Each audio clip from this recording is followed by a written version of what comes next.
Hello बेटा, कैसे हैं आप सब। मैं कविता तेवतिया आपके अपने चैनल नॉलेज की स्टोन में आपका वेलकम करती हूं।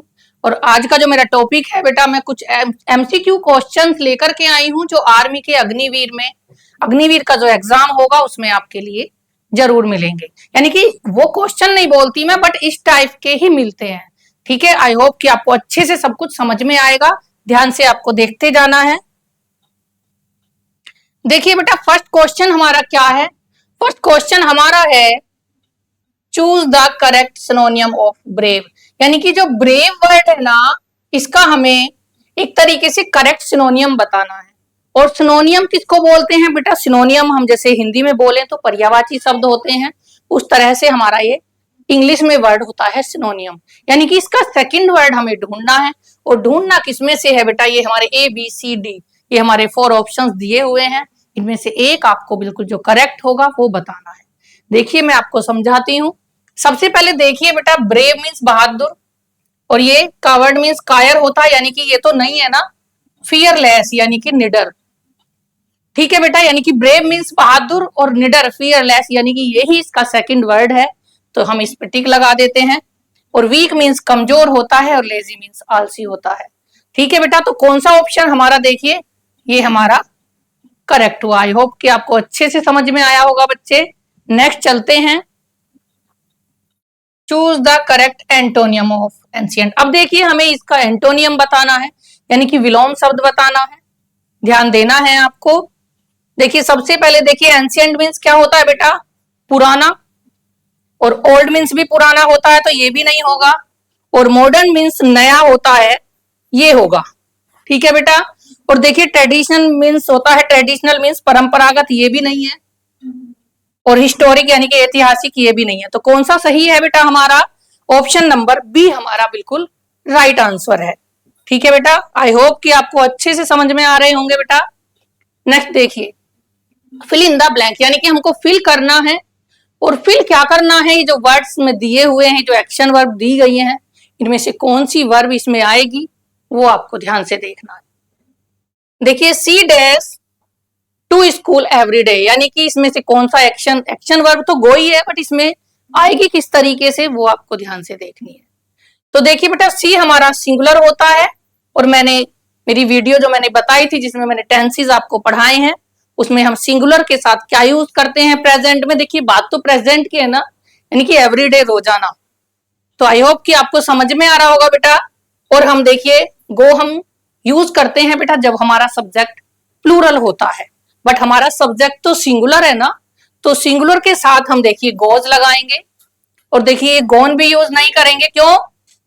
क्योंकि बेटा जो गॉन होता है ना, वो हम या तो हैज हैव के साथ यूज करते हैं, या हैड के साथ, या विल हैव के साथ, या फिर हम एक्टिव से जब पैसिव वॉइस बनाते हैं ना तब यूज करते हैं। क्यों? क्योंकि ये हमारा जो होता है ये थर्ड फॉर्म होती है, यानी कि एक्शन की थर्ड वर्ब ये होती है। तो आई होप कि आपको अच्छे से समझ में आ रहा होगा। और देखिए गोइंग बेटा जब यूज करते हैं, आईएनजी जब यूज करते हैं जब हम किसी काम को कंटिन्यू करते हैं, या हम कंटिन्यू विद टाइम करते हैं। तो आई होप कि आपको अच्छे से समझ में आ रहा होगा। सिंगुलर सब्जेक्ट के साथ हम क्या यूज करेंगे? गोज। ठीक है बेटा, नेक्स्ट चलते हैं, choose the correctly spelled word. यानी कि जो गलत वर्ड है इसमें, जिसकी स्पेलिंग गलत है वो हमें ढूंढनी है। ठीक है बेटा, देखिए गलत नहीं, सॉरी, जो इसमें सही मीनिंग है, जो सही वर्ड है ना वो ढूंढना है हमें। बाकी 3 हमें गलत मिलेंगे। तो देखिए बेटा, बिलीव ये भी गलत है, क्योंकि BELIEV होता है इसकी स्पेलिंग। और देखिए रिसीव ये भी गलत है, क्योंकि RECEIVE होता है इसकी स्पेलिंग। और देखिए SEPARAT ये गलत है बेटा, ये सही है बेटा, बिल्कुल करेक्ट है ये, इसमें कोई गलती नहीं है। और देखिए एनवायरमेंट, यानी कि एन इसमें गायब है, तो ये भी गलत है। आई होप कि आपको अच्छे समझ में आ रहा होगा। इसका ऑप्शन नंबर सी है बेटा, और इसका ऑप्शन नंबर बी है, ये ध्यान आपको देना है। ठीक है बेटा, नेक्स्ट चलते हैं, identify the noun in the sentence. अब इस सेंटेंस में नाउन क्या है वो आपको बताना है। नाउन जानते होंगे, या मैंने अपनी एक वीडियो में नाउन पढ़ाया है। कंप्लीट नाउन उसमें पढ़ाया गया है, तो उसको आप ध्यान से देख लेना अगर आपको समझ में ना आए तो। देखिए बेटा, किक्ड, अब ये भी नाउन नहीं है, सेंटेंस क्या है, the boy kick the ball, यानी कि एक लड़के ने बॉल में किक किया, यानी कि उसको किक मारी। तो आपको सेंटेंस तो समझ में आ रहा होगा, बट ये देखना है कि इसमें नाउन कौन सा है। तो देखिए, किक तो एक एक्शन वर्ब है ना, किक करना एक एक्शन वर्ब है, तो एक नाउन नहीं है। नाउन होता क्या है, इस दुनिया में कोई भी चीज जिसको उसके नाम से जानते हैं वो एक नाउन होता है। अब ये कोई नाम थोड़ी बेटा, ये तो एक एक्शन वर्ब हुई ना, तो इसलिए ये नहीं होगा। देखिए, द एक आर्टिकल होता है हमारा, ये भी नहीं है। तो बॉय, ये बॉय हमारा नाउन है, ठीक है बेटा। और किक द, ये भी गलत है। तो यानी कि ऑप्शन नंबर सी हमारा करेक्ट है। आई होप कि आपको अच्छे से समझ में आ रहा होगा बच्चे। नेक्स्ट चलते हैं। चूज द करेक्ट आर्टिकल, हमें आर्टिकल बताना है बेटा। आर्टिकल जानते हैं ना, आर्टिकल हमारे 3 होते हैं। जो डिटरमाइनर्स मैंने एक अपना टॉपिक पढ़ाया था, उसमें जो फर्स्ट पार्ट होता है डिटरमाइनर्स में, वो आर्टिकल ही होता है। और आर्टिकल हमारे 3 होते हैं, ए एन द। और मैंने आर्टिकल पे के ऊपर भी एक वीडियो बनाई है जिसमें ए एन द का प्रॉपर तरीके से समझाया गया है। जो हम बेटा ए का यूज करते हैं वो हम सिंगुलर के साथ, किसके साथ, सिंगुलर सब्जेक्ट के साथ करते हैं। और जहां जो हमारी साउंड होती है वो कॉन्सोनेंट्स की होती है, तो हम इसमें ए का यूज करते हैं।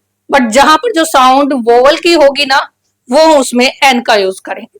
देखिए, हमारा ये होनेस्ट लिखा हुआ है, बट इसको होनेस्ट नहीं बोलते हैं। ये लिखा एच से है, बट इसको ओनेस्ट बोलते हैं। तो इसकी साउंड हमारी वोवल की हुई, इसलिए हमारा इसमें एन करेक्ट होगा बेटा। ठीक है बेटा, दा भी नहीं होगा क्योंकि दा एक पर्टिकुलर के साथ आता है। नेक्स्ट, नो आर्टिकल, ये भी नहीं है। तो आई होप कि आपको समझ में आ रहा होगा बच्चे। नेक्स्ट चलते हैं हम। Change into passive voice. अब देखिए, जैसे मैंने अभी बताया था, पैसिव वॉइस में हमेशा हम थर्ड फॉर्म का यूज करते हैं।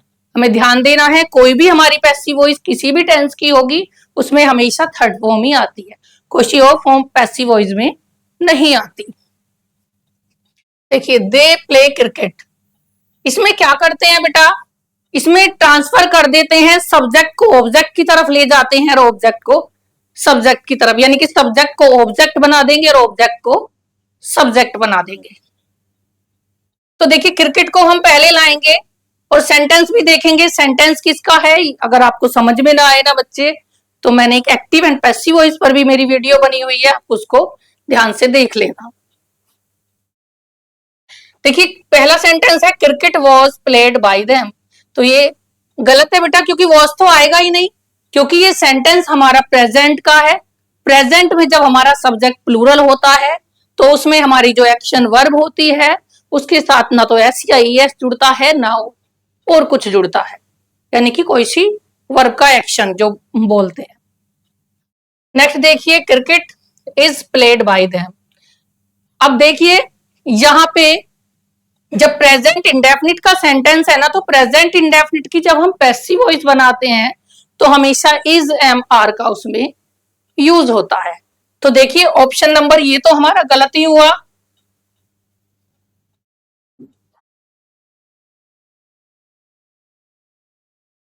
ये गलत है, तो ये हमारा सेकंड वाला बेटा, ये हमारा राइट आंसर होगा, क्योंकि हमने जब क्रिकेट को पहले लाए और क्रिकेट हमारा सिंगुलर है, तो हमने इज यूज किया।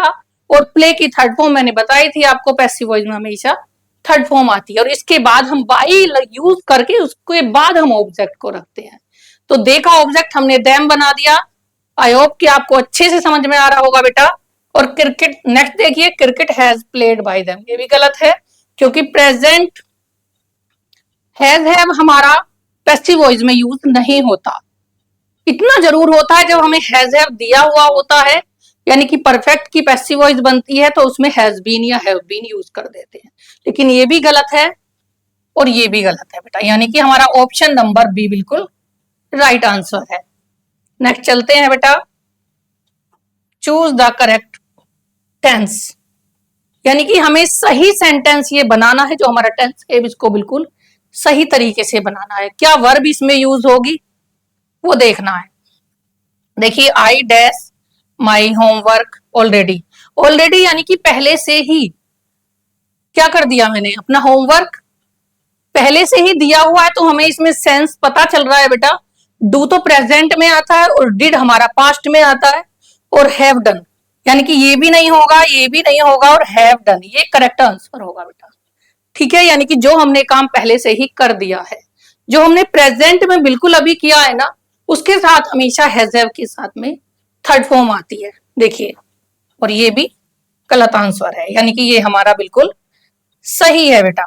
नेक्स्ट चलते हैं, fill in the blank with correct preposition. देखिए, प्रीपोजिशन आपने पढ़ रखी होंगी, प्रीपोजिशंस बहुत सारी होती है, प्रीपोजिशंस के ऊपर भी मैंने अपनी वीडियो बनाई हुई है। देखिए बेटा, the book is dash the table. अब देखिए टेबल क्या सेंस आ रहा है, ये जो बुक है ना वो है कहां पर है, टेबल पर, यानी कि टेबल के ऊपर चारों तरफ कुछ उसके कोई वो तो है नहीं, उसके कुछ बाउंड्री बनी हुई, तो उसी के ऊपर लगी हुई है, रखी हुई है, तो इसको हमेशा क्या बोलेंगे बेटा। देखो इन तो नहीं आ सकता ना, इन मीन्स अंदर होता है, ये ओन बिल्कुल करेक्ट है, और एट भी नहीं होता क्योंकि एट मीन्स पर होता है, और अंडर वहां यूज होता है जहां दो चीजों के बीच में गैप होता है। ध्यान देना है बेटा आपको। नेक्स्ट चलते हैं, choose the correct plural form of child. अब देखिए इसकी प्लूरल फॉर्म हमें बनानी है, क्या है क्या बताएंगे। चाइल्ड्स कभी नहीं लिखा जाता, गलत है ये। चिल्ड्रन ये करेक्ट आंसर है बेटा, और चाइल्ड्स भी नहीं होता और चिल्ड्रंस भी नहीं होता, तो इसलिए चिल्ड्रन हमारा बिल्कुल करेक्ट आंसर है। अब देखिए, आइडेंटिफाई द एडजेक्टिव। एडजेक्टिव होते क्या हैं, शायद मैंने एडजेक्टिव के ऊपर अभी वीडियो नहीं बनाई है, तो मैं बना दूंगी, लेकिन यहां मैं आपको समझा देती हूँ। एडजेक्टिव वो होता है बेटा, जैसे नाउन क्या होता है, जो नाउन वो होता है जो प्रोनाउन की जगह, नाउन प्रोनाउन सॉरी, प्रोनाउन वो होता है जो नाउन की जगह पर यूज होता है, और एडजेक्टिव वो होता है जो नाउन और प्रोनाउन की क्वालिटी बताता है। अब यहाँ ये नाउन और प्रोनाउन की क्वालिटी बताएगा तो वो एडजेक्टिव होगा। देखिए, सी हैज ए ब्यूटीफुल ड्रेस। देखो एक सब्जेक्ट हुआ, यानी कि उसके पास, ये कोई लड़की है, उसके पास एक सुंदर ड्रेस है, और ड्रेस एक ऑब्जेक्ट हुआ, और ड्रेस कैसी है, सुंदर है, तो सुंदर है ये उसकी क्वालिटी है। ठीक है बेटा, तो इसमें क्या हुआ, हमारा एडजेक्टिव हमें सीधा सीधा दिख रहा है बेटा, ये हमारा ब्यूटीफुल, ये हमारा एडजेक्टिव है। ठीक है, ये भी नहीं है, ये भी नहीं है, ये भी नहीं है। ठीक है, ये हेल्पिंग वर्ब है, ये सब्जेक्ट है, और ये एक ऑब्जेक्ट है इसमें, तो क्या हुआ, इसमें एडजेक्टिव हुआ beautiful. Choose the correct indirect speech. देखिए मैंने डायरेक्ट और इनडायरेक्ट स्पीच, यानी कि जिसको नरेशन भी बोलते हैं, रिपोर्टेड स्पीच भी बोलते हैं, कंप्लीट मैंने पूरे इसमें 5 टॉपिक्स होते हैं, वो भी सभी को समझाया हुआ अच्छी तरीके से। अगर आपको अब समझ में ना आए तो आप मेरी वीडियो देखना, फिर अच्छे से समझ में आ जाएगा। देखिए सबसे पहले हमारा जो एसर्टिव होता है ना बेटा, सबसे पहला, सबसे फर्स्ट नंबर पे हमारा एसर्टिव नरेशन आता है। ये वही सेंटेंस है, he said, comma inverted commas, I am happy. देखिए हम इनको किस तरीके से चेंज करते हैं, अब मैं इतना सारा तो आपको अभी नहीं बता सकती हूँ, मेरी वीडियो में आप जाकर देख लेना बेटा, क्योंकि इसमें हमेशा जब एसर्टिव होता है ना तो कोमे को हटाने के लिए दैट का यूज करते हैं, लेकिन जब प्रेजेंट होता है ना तो उसको पास्ट में पहुंचा देते हैं। अब देखिए इसमें तो यूज हो रहा है he said that he is happy, तो ये गलत है क्योंकि ये तो ऑलरेडी इन्होंने प्रेजेंट में ही बना दिया। he said that he was happy।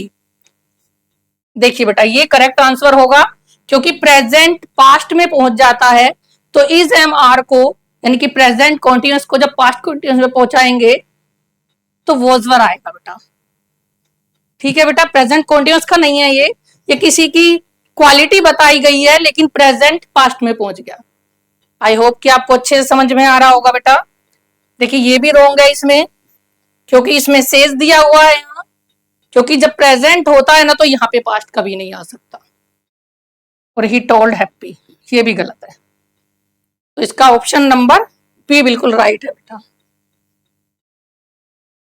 Next, fill in the blank. अब देखिए अब क्या फिल करना है हमें, इफ देखिए बेटा, एक हाइपोथेटिकल जो कल्पनाएं होती है ना, जो इमेजिन होती हैं, ये टॉपिक मैंने अभी पढ़ाया नहीं है, बट मैं इस टॉपिक को पढ़ाऊंगी आपको, लेकिन फिलहाल मैं आपको समझा देती हूँ। क्योंकि इसके जब हम कल्पनाएं करते हैं ना, तो हम ऐसे बोलते हैं अगर मैं ये होता तो ये कर लेता, प्रधानमंत्री होता तो ये कर लेता, कुछ भी हम बोल सकते हैं, कुछ भी इमेजिन करने की हमें पूरी आजादी होती है। तो इफ आई क्या रिच, यदि मैं धनी होता तो I would help the poor, यदि मैं धनी होती तो मैं गरीबों की मदद करती। तो इसमें बेटा जो हाइपोथेटिकल होता है, इसमें ना तो ये यूज होता है, ना ये इसमें हमेशा वर्ड का यूज होता है। ठीक है बेटा, नेक्स्ट चलते हैं। Choose the correct one word substitution, यानी कि हमारा वर्ड वन वर्ड सब्स्टिट्यूशन क्या होता है, यानी कि अनेक वर्डों का एक वर्ड हमें बताना है। देखिए, a person who can not read the और राइट, यानी कि एक ऐसा पर्सन ना तो पढ़ सकता है ना लिख सकता है, उसको तो बेटा अनपढ़ ही बोलते हैं ना। तो लिटरेट तो पढ़ा लिखा होता है, ये भी नहीं आएगा। और स्कॉलर एक तरीके से महात्माओं को बोल देते हैं, ये भी नहीं है। और इलिटरेट ये राइट आंसर है बेटा, क्योंकि ये अनपढ़ होता है। और इंटेलिजेंट ये भी नहीं है बेटा। तो आई होप कि आपको अच्छे से मेरे ये सारे पॉइंट्स समझ में आ गए होंगे। नेक्स्ट देखिए, चूज द करेक्ट सेंटेंस, इसमें करेक्ट सेंटेंस को चूज करना है। नहीं समझ में आएगा तो मेरी वीडियो जाकर के देखना, प्रेजेंट इंडेफिनिट, पास्ट इंडेफिनिट, उसमें आपको अच्छे से समझ में आ जाएगा। मैंने अभी बताया था सी हमारा सिंगुलर होता है, और सिंगुलर के साथ हमेशा जो एक्शन वर्ब होती है उसमें एस या एस यूज करते हैं। अगर नोट आता है तो उसमें इसके साथ डज नॉट आ जाता है। ठीक है, ये ध्यान रखना है आपको। सेंटेंस क्या है, सी डू नॉट, देखिए सी के साथ डू नहीं आता, ये गलत आंसर है, ये गलत है बेटा। सी डज नॉट लाइक्स, देखिए अब डज नॉट आया है तो लाइक में एस नहीं आएगा, ये भी गलत है। सी डज नॉट लाइक टी, ये बिल्कुल परफेक्ट है, और ये भी गलत है बेटा। यानी कि ऑप्शन नंबर सी बिल्कुल right answer. Find the error, error ढूंढना है बेटा हमें। किसमें एरर ढूंढना है, देखिए he go to market every Sunday, यानी कि हर संडे को वो मार्केट जाता है। तो ही मैंने बताया अभी सिंगुलर होता है, और सिंगुलर में हम हमेशा वर्ब में सिंगुलर के साथ वर्ब में एस या एस प्लस कर देते हैं। तो क्या है इसमें, देखिए ये भी ये गलत कोई है। ठीक है बेटा, तो इसमें ये आंसर है बेटा इसका, यानी कि गो नहीं आएगा, इसमें गोज आता है। ये भी रॉन्ग है, ये भी रॉन्ग।